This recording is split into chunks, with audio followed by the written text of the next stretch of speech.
반드시 합격하실 겁니다.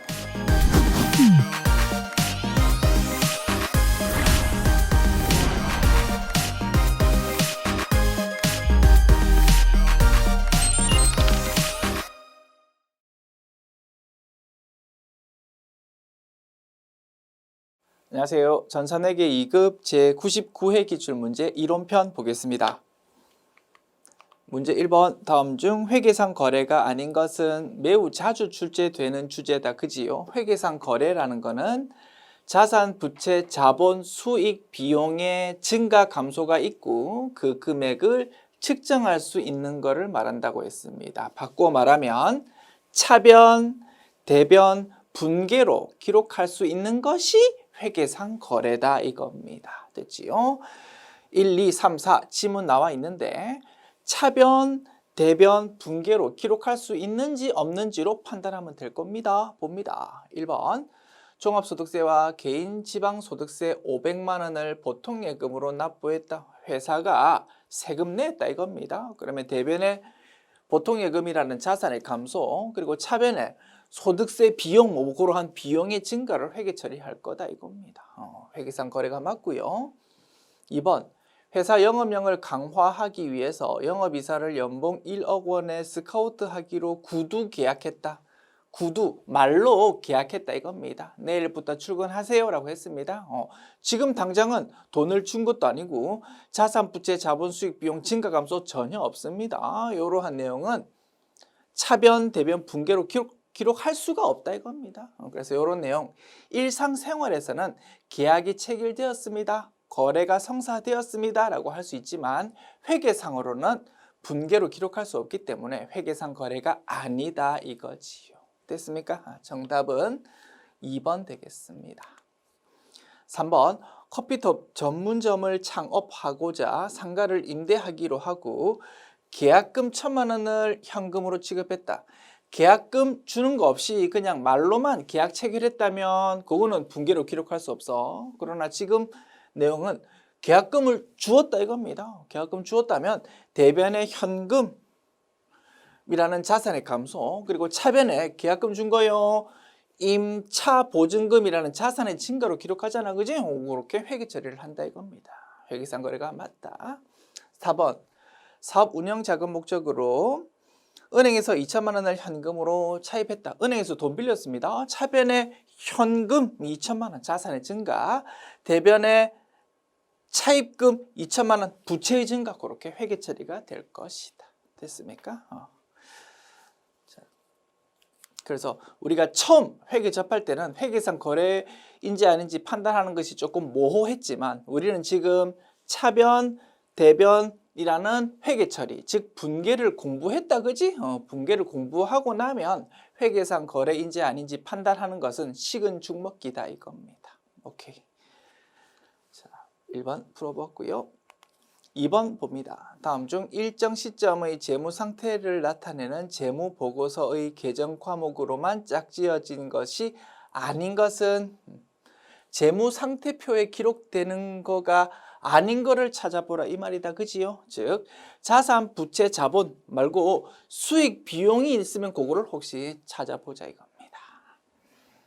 자, 미수금, 자산, 미지급금, 부채, 재무상태표 맞다, 그지? 선급 비용, 자산, 선수 수익, 부채, 자산, 부채네, 재무상태표 맞습니다. 미수 수익, 자산, 미지급 비용, 부채, 이것도 자산, 부채, 재무상태표에 기록되는 거 맞다, 그지? 그러면 정답은 4번 되겠습니다. 상여금은 뭡니까? 비용입니다. 기부금, 비용입니다. 요거는 재무상태표가 아니고 손익계산서에 기록될 것입니다. 정답 4번. 문제 3번. 다음 중 유동자산이 아닌 것은 당좌예금 유동자산 맞고, 받으러움 유동자산 맞고, 예수금 유동부채다, 그지? 3번이 정답 되겠습니다. 4번 유동자산 맞다, 그지요? 상품. 문제 4번. 다음의 거래를 거래의 8요소로 분석한 것으로 옳은 것은 이것 또한 단골 메뉴다. 그지요? 내용이 제시되고 그 내용에 대해서 차변, 대변 분개를 해봅니다. 그거에 대해서 거래 요소 결합관계를 분석하는 거다 이겁니다. 차입금 100만 원과 이자 6만 원을 현금으로 지급했다. 우리가 은행에서 돈을 과거에 빌려 썼습니다. 그러면 대변에 차입금이라는 부채가 기록되었을 거다. 그지? 그 부채를 차변에 적어서 부채의 감소 기록합니다.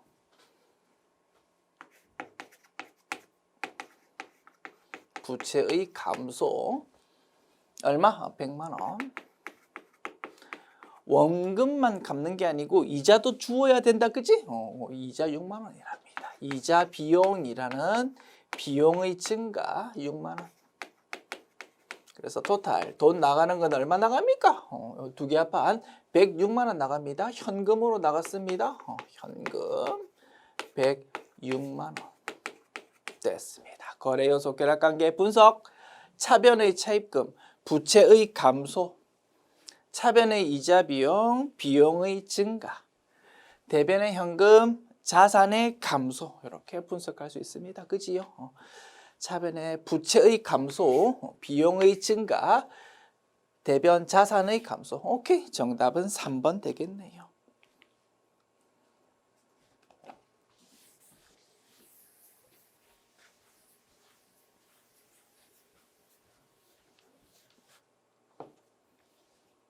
문제 5번.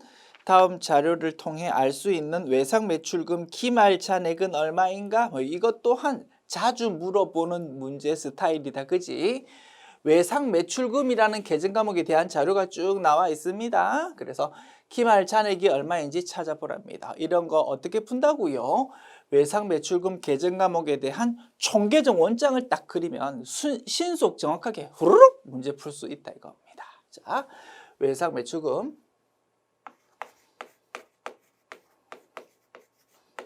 계정 과목에 대해서 총계정 원장 그려봅니다. 자산입니다. 나의 자리 왼쪽, 기초금액 왼쪽이 적히고 증가 왼쪽, 감소 오른쪽에 적힐 겁니다.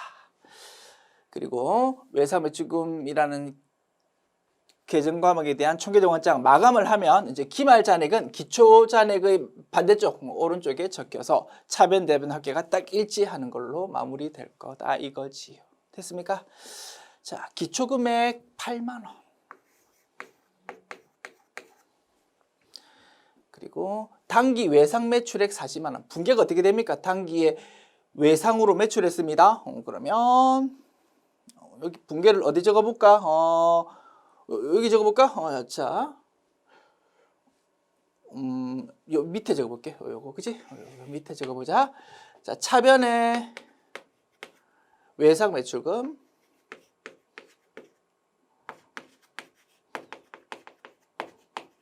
40만 원. 대변에 상품 매출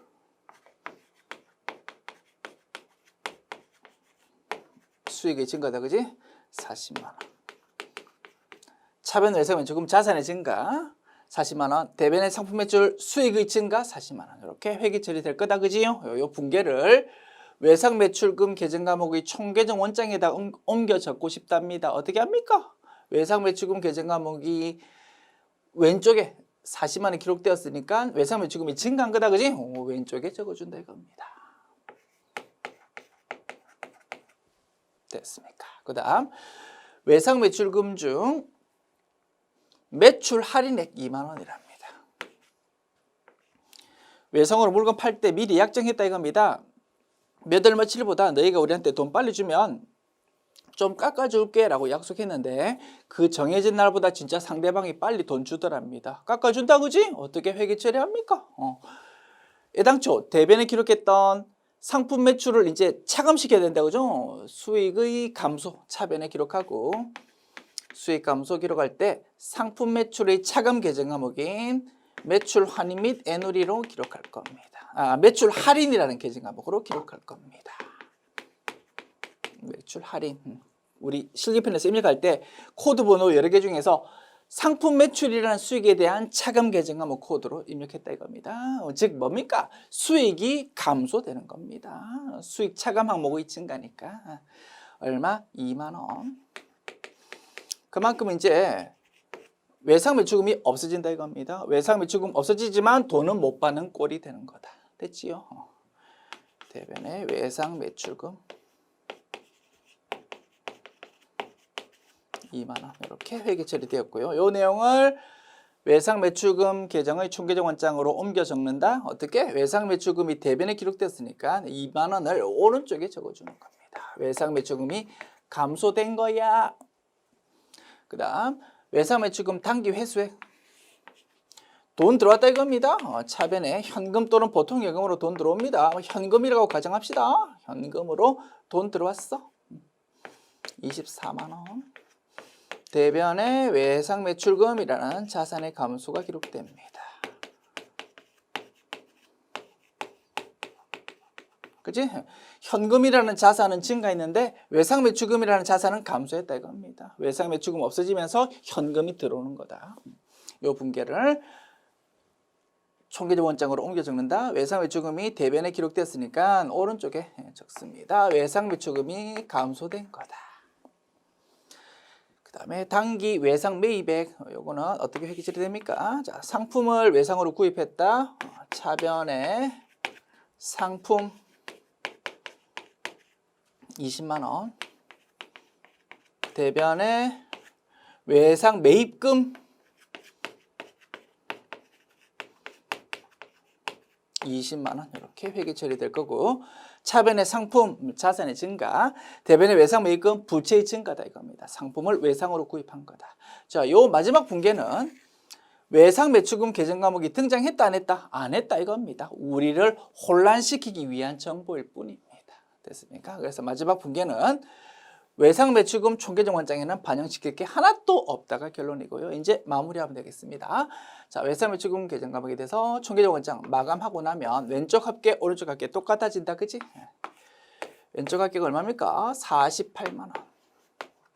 그러면 오른쪽 합계도 48만 원으로 마무리될 거고요. 그러려면 기말 잔액을 기초 잔액의 반대쪽에 이렇게 딱 채워 넣으면 마무리된다 이겁니다. 자, 얼마를 채워 놔야 됩니까? 20만 원, 2만 원 플러스 24만 원, 26만 원이다, 그죠? 48만 원 빼기 26만 원, 22만 원이 기말 잔액이 될 겁니다. 정답은 22만 원이라고 되어 있는 3번. 아시겠지요? 어떠한 계정 과목에 대해서 내용이 쭉 제시되어 있다고 총계정 원장을 작성해서 분석하는 것이다. 됐습니다.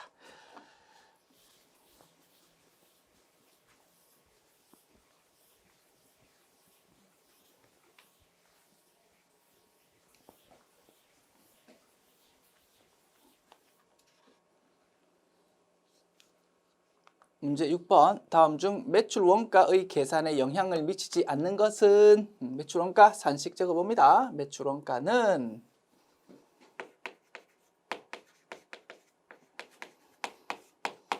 기초재고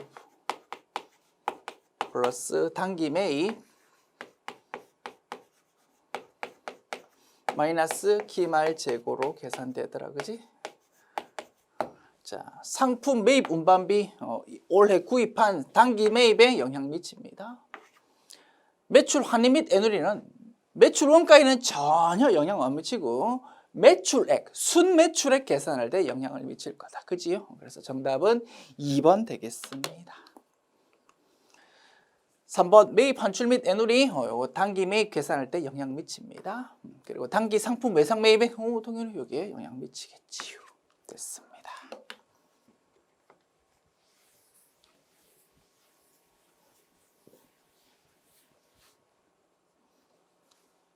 문제 7번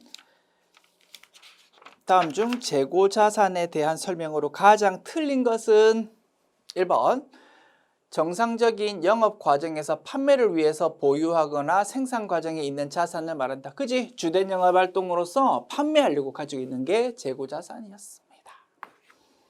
그리고 제조업 기업이라면 원재료, 제공품 뭐 그러한 이름의 재고자산도 있으니까 뭐 생산 과정에 있는 자산 이런 것도 포함이 되어 있는 것이다. 됐지요? 그다음 2번 자동차 대리점에서 보유하고 있는 판매용 차량은 당연히 재고자산에 해당하겠다. 그죠? 주된 영업 활동으로서 자동차 대리점이 주된 영업 활동이 뭡니까? 자기가 가지고 있는 차량 판매하는 거다. 그지? 주된 영업 활동을 위해서 판매하려고 가지고 있는 거니까 재고자산이다. 3번 재고자산은 감가상각을 통해서 비용으로 인식한다. 이거 아니다. 그죠? 감가상각은 언제 인식했습니까? 유형자산에 대해서 인식했습니다. 유형자산은 그 의미가 무엇이라고? 우리가 영업활동에 사용하려고 가지고 있는 눈에 보이는 그리고 1년 넘어가는 장기간 동안 가지고 사용할 그 자산이 유형자산이었습니다. 됐죠? 그거는 이제 사용하는 동안 가치가 감소하니까 그 부분에 대해서 감가상각비라는 비용을 인식한다 이겁니다. 그런데 재고자산은 어떤 물건입니까? 주된 영업활동으로서 판매하려고 가지고 있는 물건입니다. 우리가 쓴다 안 쓴다? 안 씁니다. 가치가 감소할 일이 없어. 그지?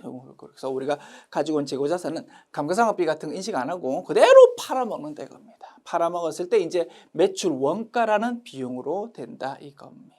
됐지요? 그래서 3번이 틀린 지문.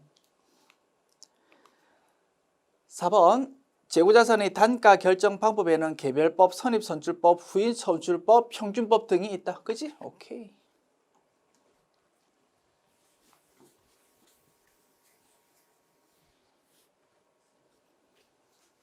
문제 8번 다음 중 유형자산에 해당하지 않는 것은 1번 본사 사옥으로 사용하기 위한 현재 완공 전의 건설 중인 자산. 건설 중인 자산이라는 것도 유형자산 맞다. 그지? 다만 감가상각은 하지 않는다. 그지? 아직 완성 안 되었으니까. 즉 아직 사용하지 않았으니까 가치 감소할 일이 아직 없다. 이 공장에서 사용하는 기계장치 유형자산이겠지? 제조업 기업에서 기계장치 사용하려고 가지고 있는 거다 이겁니다. 영업활동에 사용하려고 가지고 있는 것이다. 3번 사무실에서 사용하는 비품 유형자산에 해당한다. 그러면 정답 4번이겠네요. 투자 목적으로 구입한 건물, 토지 건물이라는 부동산이지만 우리 회사 영업활동에 사용하려고 가지고 있는 게 아니고 투자 목적으로 어디 건물값이 좀 오를 것 같다라는 소식을 듣고 시세 차익을 좀 얻으려고 가지고 있다. 그거는 유형자산이 아니고 투자자산으로 분류되었습니다. 계정과목 이름은 투자부동산 계정과목이었다. 그지? 그래서 4번이 정답이 되겠네요.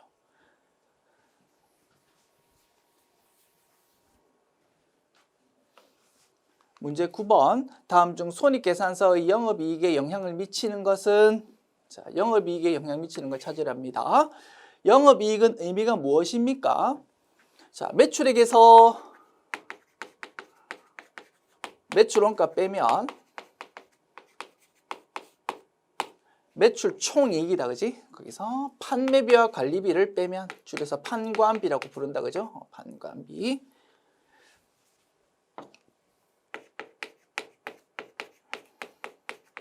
그것이 영업이익이었습니다. 됐죠? 그래서 분명히 이 지문 속에는 영업 외 수익, 영업 외 비용이 등장할 거라고. 그거는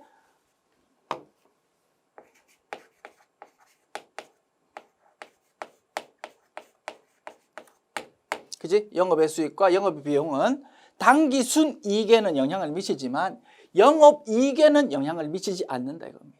그죠? 그래서 영업의 수익 또는 영업의 비용을 찾아라가 이 문제에서 요구하는 내용입니다. 1번 영업이익에 영향을 미치는 걸 찾으랍니다. 그래서 대부분의 내용들이 영업의 수익 또는 영업의 비용에 해당할 거라고. 이런 거는 영업이익에 영향을 미치지 않으니까 이런 거가 아닌 거를 찾아라가 문제입니다. 됐습니까? 자, 영업이익에 영향을 미치는 걸 찾으십시오. 1번 단기 매매 증권을 장부가액보다 낮게 처분해서 발생한 손실금액 이거를 뭐라고 부릅니까? 단기 매매 증권 처분 손실이라고 부르고요. 그지? 어디에 해당합니까? 영업의 비용에 해당하더라. 그래서 영업이익에 영향을 미치지 않는다 이겁니다. 영업이익에 영향을 미치는 걸 찾아야 돼. 그래서 이거 정답 아니고 2번 차입금에 대한 이자 지급 금액 이거를 이자 비용이라고 부르고 이거 어디에 해당한다고요? 영업의 비용에 해당한다고. 그래서 이것도 영업이익에 영향 안 미친다. 3번 판매 촉진 목적으로 광고, 홍보, 선전 등을 위해서 지급한 금액 이거를 광고 선전비라고 부르고요. 광고 선전비 요건 어디에 속합니까? 판매비와 관리비에 속합니다. 요거는 그지? 판관비에 속하니까 영업이익에 영향을 미친다 이겁니다. 정답은 3번. 4번 유형자산을 장부가액보다 낮은 가격으로 처분해서 발생한 손실금액 유형자산 처분 손실이다 그지? 어디에 속합니까? 유형자산 처분 손실 영업의 비용에 속한다 그지? 그래서 이것도 영업이익에 영향 미치지 않는다 이렇게 판단할 수 있습니다.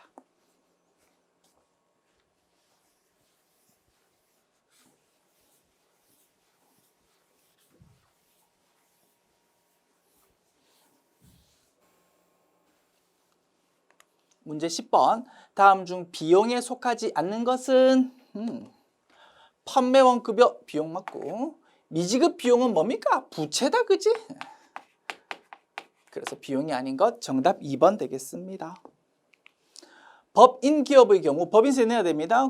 법인세 비용이라는 비용으로 처리할 겁니다. 비용 맞고 외환차손이라는 거 우리 공부한 적 없다 그지? 전산회계 1급에서 공부할 겁니다. 우리 회사가 미국의 달러로 수출했다 이겁니다. 그러면 외상 매출금이라는 자산이 기록될 건데 그거는 수출할 때의 날짜 환율로 기록합니다. 그런데 실제로 이제 돈 받을 때 날짜의 환율은 좀 바뀌었을 거라고 그때 차이가 발생하는 부분에 대해서 수익 또는 비용을 인식할 수 있다 이겁니다. 그때 쓰는 게 외환차손이라는 계정 과목입니다. 이런 거 전산회계 1급에서 공부할 건데 말씀드렸습니다. 회계학이 워낙 방대하다 보니까 시험 문제 지문으로 때로는 지금 보는 것처럼 우리가 공부하지 않았음에도 불구하고 지문으로 등장할 수 있다 이겁니다. 당황하지 마십시오. 내가 알고 있는 지식 범위 내에서 자신감 있게 답 선택하고 넘어가면 되는 겁니다. 그게 중요하다. 우리는 미지급 비용이라는 게 부채라는 거 잘 알고 있잖아. 그치? 그래서 요거 굳이 몰라도 정답 찾을 수 있다 이겁니다. 됐습니다. 이렇게 분석할 수 있고 참고로 외환차손이라는 것도 비용은 맞더라.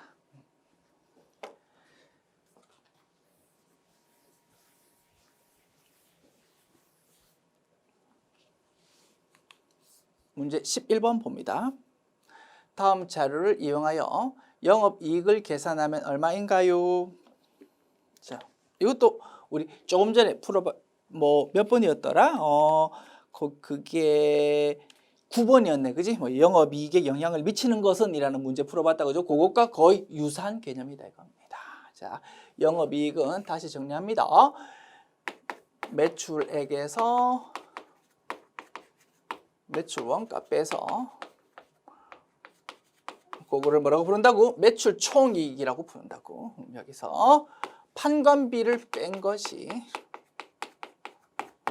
영업이익이 됩니다. 그래서 문제 자료에 분명히 영업 외 수익 또는 영업의 비용이 섞여 있을 겁니다. 그거는 제외해서 금액을 계산해야 될 겁니다. 아시겠지요? 자, 매출 총이익 나와 있습니다. 매출 총이익 의미는 매출액에서 매출 원가를 뺀 거를 말한다. 여기서 이제 판관비를 빼면 된다, 그지? 판관비에 해당하는 거를 동그라미 표시해 볼게요.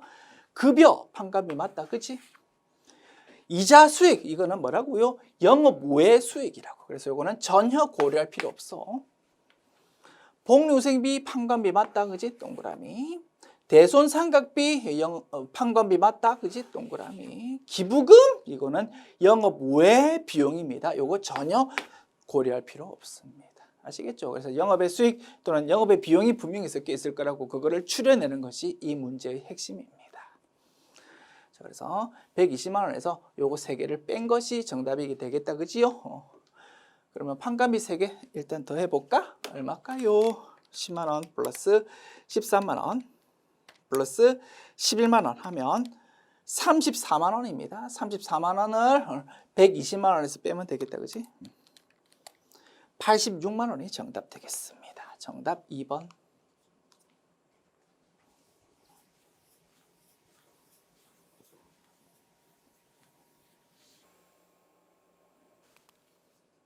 문제 12번. 다음 중 회계의 8요소 간 결합이 불가능한 것은 단골 메뉴다, 그지요? 거래 요소의 결합 관계를 묻는 문제입니다.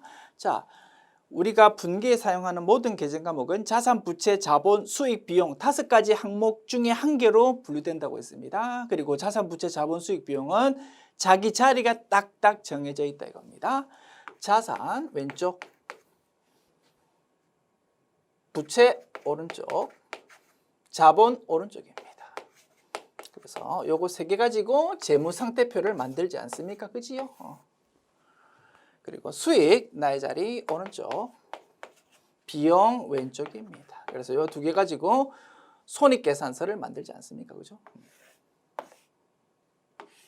그리고 차이 금액이 당기순이익이 될 겁니다. 자, 수익, 비용, 차이가 당기순이익. 그지? 이렇게 작성이 되고, 그지? 자기 자리가 딱 정해져 있다. 자산 증가하면 왼쪽, 감소하면 반대쪽 오른쪽. 부채와 자본 증가하면 오른쪽, 감소하면 반대쪽. 수익 증가하면 오른쪽, 감소하면 반대쪽. 비용 증가하면 왼쪽, 감소하면 반대쪽. 이렇게 기재가 되고, 이런 거를 거래 요소 결합 관계라고 불렀다 이겁니다. 자, 틀린 거 찾으랍니다. 자산 증가, 왼쪽 맞다, 그지? 자산 감소, 오른쪽이겠지. 자산 증가 왼쪽, 부채가 증가, 오케이, 오른쪽. 자산 증가 왼쪽. 자, 자본 나의 자리가 오른쪽입니다. 증가해야 오른쪽인데 감소라고 했으니까 틀렸다 이겁니다. 감소한다면 왼쪽에 기재되어야 되는데 자본 감소가 오른쪽으로 이렇게 표시되어 있으니까 틀린 것이다. 자, 부채 나의 자리 오른쪽이니까 감소해야지 왼쪽에 적혀있는 거다. 맞습니다. 자산 나의 자리 왼쪽이니까 감소해야 오른쪽이다. 그지? 맞습니다. 정답은 3번 되겠다. 지웁니다.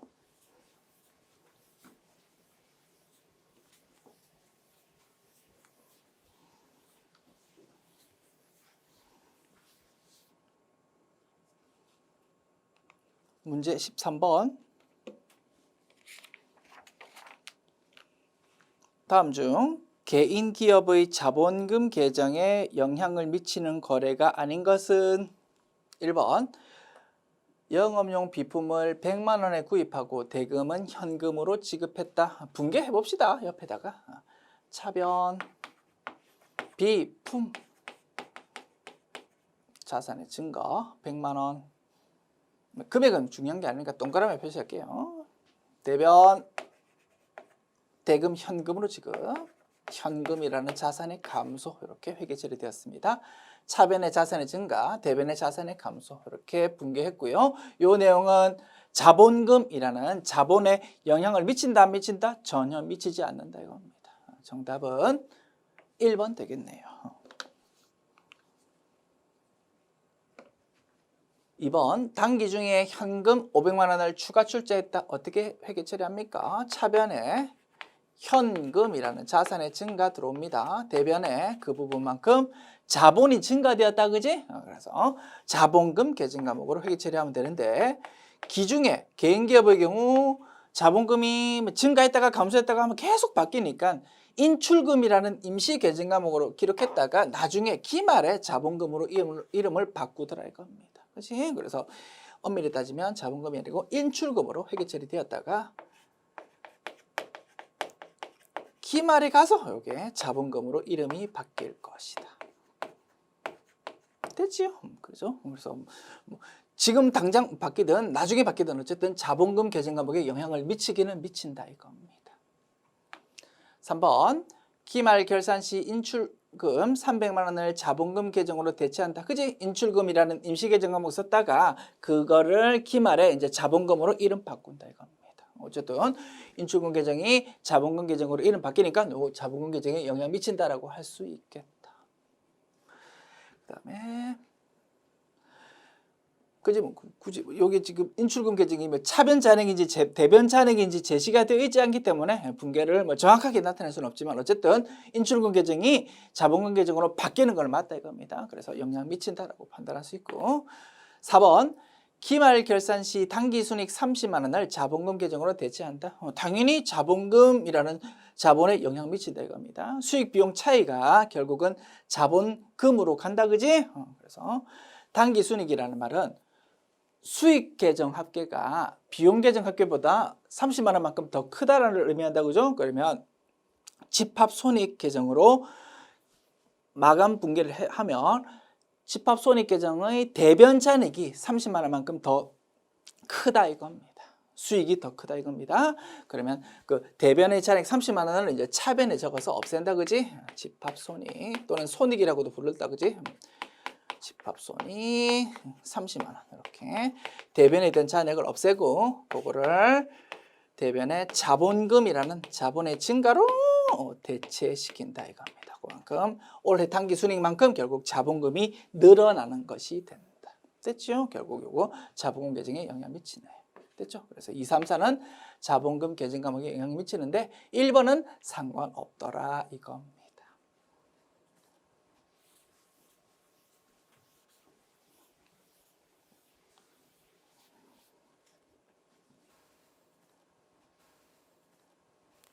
문제 14번 봅시다. 다음 중 아래의 빈칸에 각각 들어갈 내용으로 적합한 것은 선급 비용이 어떻게 되어 있다면 당기순이익이 과대 계상된다. 미수수익이 어떻게 되어 있다면 당기순이익은 과대 계상된다 라고 해놓고 기억 니은에 맞는 말을 메꿔 넣는 문제입니다. 자, 생각해 볼게요. 자, 우리 기말수정 분계에서 수익과 비용의 발생과 이연이라는 내용 공부했었습니다. 됐지요? 거기에 등장하는 계정 과목이 토탈 4개였다 그지? 선급 비용 그리고 선수 수익이라는 것도 있었고요. 그다음에 미수 수익도 있고 미지급 비용도 있었다 그지?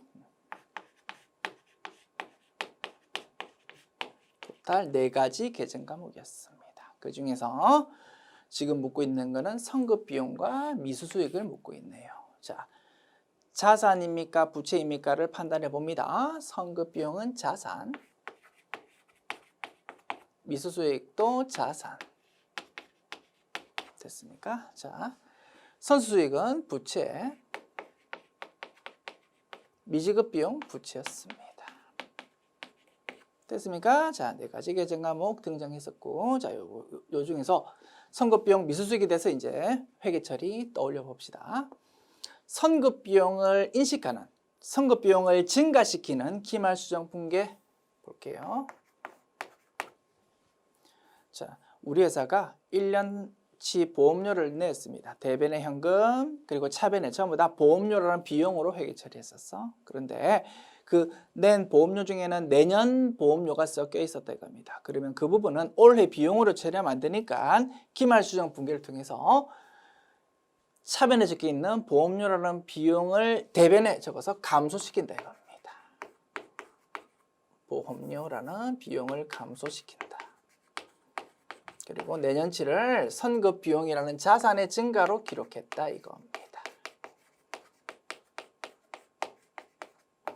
그래서 그려서 보면 자산 증가, 차변은 선급 비용 자산 증가고 대변 보험료는 비용 감소다라고 분석할 수 있는 것이었다. 됐지요? 그 다음 미수수익을 인식하는, 미수수익을 증가시키는 기말수정 분계 생각해 봅니다. 우리 회사가 은행 통장에 돈 넣어놨습니다. 보통 예금 통장에 1억 원을 넣어 놓았다 이겁니다. 그러면 은행에서 이자 받을 거다 그지? 올해 이자를 내년 1월 초에 받기로 했답니다. 그렇다 하더라도 발생 주기에 따라서 올해 이자 수익을 인식한다 이겁니다. 차변에 미수 수익이라는 자산 증가 대변은 이자 수익이라는 수익 증가를 기록합니다. 수익 증가. 그래서 요 네 가지 계정 과목 중에서 자산에 해당하는 두 가지 계정 과목은 자, 선급 비용은 비용을 감소시키는 역할, 미수수익은 수익을 증가시키는 역할을 한다. 그지? 비용이 작아지든 수익이 증가하든 어쨌든 당기순이익은 커진다라고 볼 수 있습니다. 그래서 자산에 해당하는 계정 과목 요 두 개는 당기순이익과 다 똑같은 방향으로 움직인다라고 결론 낼 수 있다 이겁니다. 자산은 당기순이익을 증가시키구나. 말 됩니까? 그와 달리 부채에 해당하는 계정 과목 두 개는 당기순이익을 작게 만드는 역할을 할 겁니다. 당기순이익과 정반대 방향으로 움직인다 이겁니다. 확인해 봅니다. 선수수익. 선수수익이라는 부채를 증가시키는 기말수용분계. 자, 우리 회사가 건물이 있는데 건물 공간이 좀 남아서 남한테 좀 빌려주었답니다. 그러면 월세 받을 거다 그지? 임대료라는 수익을 인식합니다.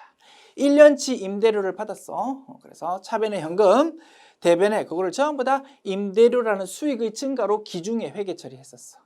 그런데 1년치 받은 임대료 중에서 내년분이 섞여 있었다 이겁니다. 그러면 그 부분은 올해 수익 아니니까 기말수용 분계에 필요합니다.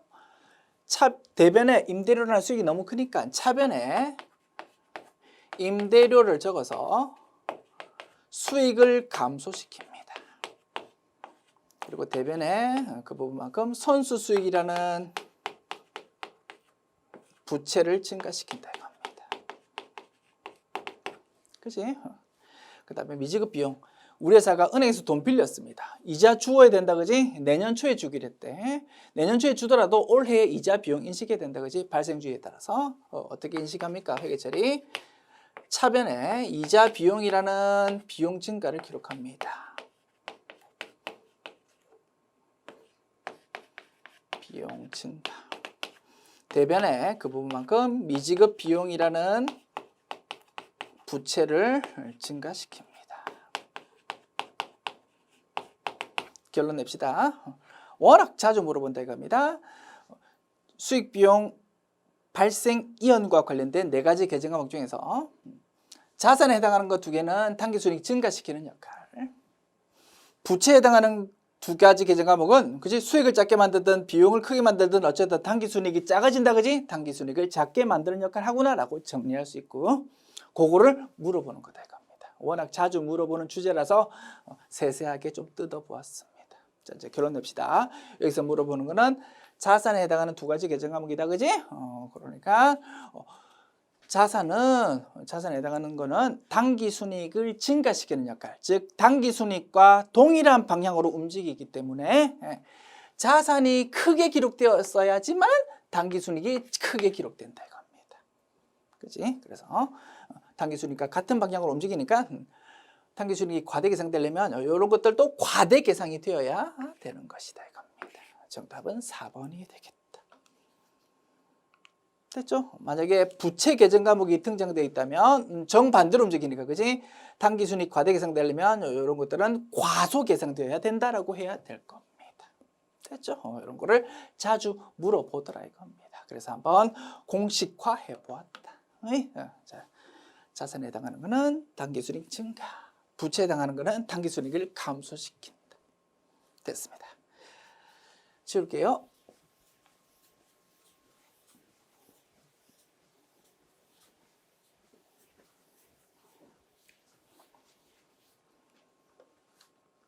문제 15번. 다음은 주식회사 공유 회계기간 1월 1일부터 12월 31일의 계정별 원장 일부다. 다음의 자료를 토대로 당기 이자 비용의 거래 내역을 바르게 설명한 것은 자, 이 문제에서 묻고 있는 건 뭡니까?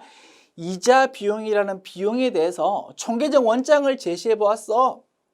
너 이 총계정 원장을 읽을 수 있니를 묻고 있다 이겁니다. 워낙 자주 물어본 주제다 그죠? 별표 쳐주시고요. 전산회계 2급 과정에서 굉장히 중요한 반드시 알아야 될 내용이 이겁니다. 총계정 원장을 그러니까 분계를 보면서 총계정 원장을 작성할 수 있니? 그리고 그와 반대로 총계정 원장을 보면서 반대로 분계를 유추해 낼 수 있니? 그거에 굉장히 중요한 내용이더라 이겁니다. 그래서 거의 매회 빠지지 않고 총계적 원장 문제가 출제되고 있습니다. 되죠? 자, 어떻게 읽습니까? 자, 이자 비용, 나의 자리 비용에 해당하니까 나의 자리 왼쪽이다, 그지? 수익 비용은 기초금액이 있다 없다? 없습니다. 2월 되지 않으니까 기초금액이 없고 증가가 왼쪽, 감소가 오른쪽에 기록된다라고만 이해하면 되겠습니다. 자, 이자 비용이라는 비용이 증가했습니다. 30만 원만큼. 회계 처리 봅니다. 10월 31일. 자, 이자 비용 계정 과목이 어디에 회계 처리되었다고? 왼쪽에 회계 처리되었다고. 차변의 이자 비용.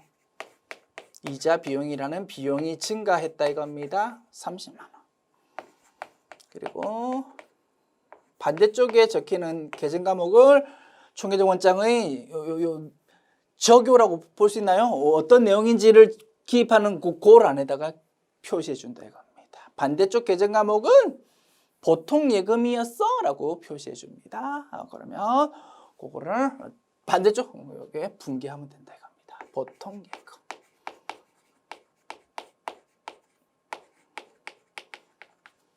됐습니까? 그래서 보통 예금 30만 원 나가면서 이거 이자 비용이라는 비용의 증가로 회계 처리했구나 이렇게 이해하는 겁니다.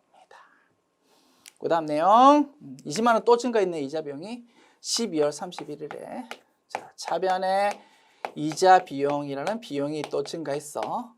얼마? 20만 원. 그 부분만큼은 대변이 뭘로 회계 처리됐다고요? 미지급 비용이라는 부채의 증가로 회계 처리되었다. 무슨 뜻입니까? 은행에서 돈 빌렸는데 20만 원 요 부분은 이자 비용 올해 본 이자인데 내년 초에 주기로 했다 이겁니다. 돈이 내년에 나갈 예정이지만 올해의 비용으로 발생주에 따라서 인식한다 이겁니다. 그래서 실제 돈 나간 게 30만 원, 내년치에 대해서 추가로 인식하는 거 20만 원 합해서 토탈 50만 원이라는 이자 비용이 올해 손익계산서에 이제 기록될 거다 이겁니다. 됐죠? 자, 이자 비용이라는 계정 과목은 50만 원이고 요게 손익계산서로 표시될 거고 이자 비용은 비용입니다. 수익과 비용은 내년으로 이월한다 한다 안 합니다. 그냥 당기순 이익을 뽑아내고 없어져 버린다 겁니다. 바꿔 말하면 수익과 비용의 잔액은 집합 손익계정으로 이름이 바뀌면서 없어져 버린다가 결론이다. 됐죠? 그래서 결국 50만 원이라는 이자 비용은 결국 없어져 버립니다. 마감된다 이겁니다. 수익 비용 계정 마감 과정에서 없어져 버린다. 50만 원. 그리고 이름이 뭘로? 집합 손익으로 바뀐다 이겁니다.